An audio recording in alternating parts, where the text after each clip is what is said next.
La loi de finances pour l'exercice 2025 a été adoptée par 81 voix pour et 28 contre celles des députés démocrates. Le président de la Commission des finances et des échanges de l'Assemblée nationale est parti de l'analyse de l'exécution budgétaire de 2024 au cadrage macroéconomique et aux orientations stratégiques pour 2025.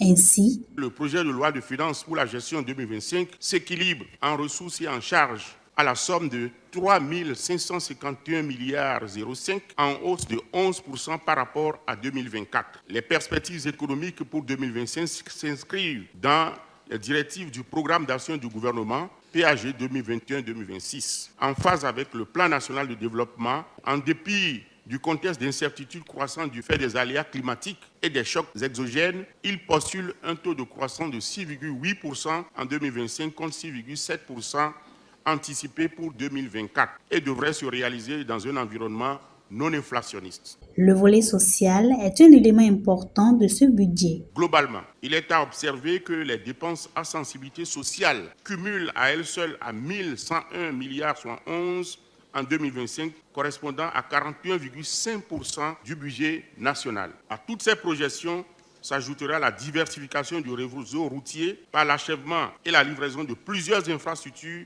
tant en milieu urbain qu'en zone rurale. Le budget de l'État pour la gestion 2025 est à vocation sociale et tourné vers le développement socio-économique. Le rapporteur a à son tour exposé quelques mesures examinées et de nouvelles dont à compter du 1er janvier 2025, les intrants composants des kits de dialyse importés aux fabricants en République du Bénin sont exonérés des droits de douane et de la taxe sur la valeur ajoutée. Les dispositions de l'article 12 de la loi 2015-41 du 22 décembre 2015 portant loi de finances pour la gestion 2016 sont reprises et modifiées. La production, l'importation et la vente des œuvres d'art en République du Bénin sont exonérées de tout droit et taxe de douane et de la taxe sur la valeur ajoutée. La contribution à la recherche et à la promotion agricole perçu à l'exportation au cordon douanier sur le soja grain est fixé à 30 francs par kilogramme. La redevance de sécurisation des corridors est perçue au taux de 1%.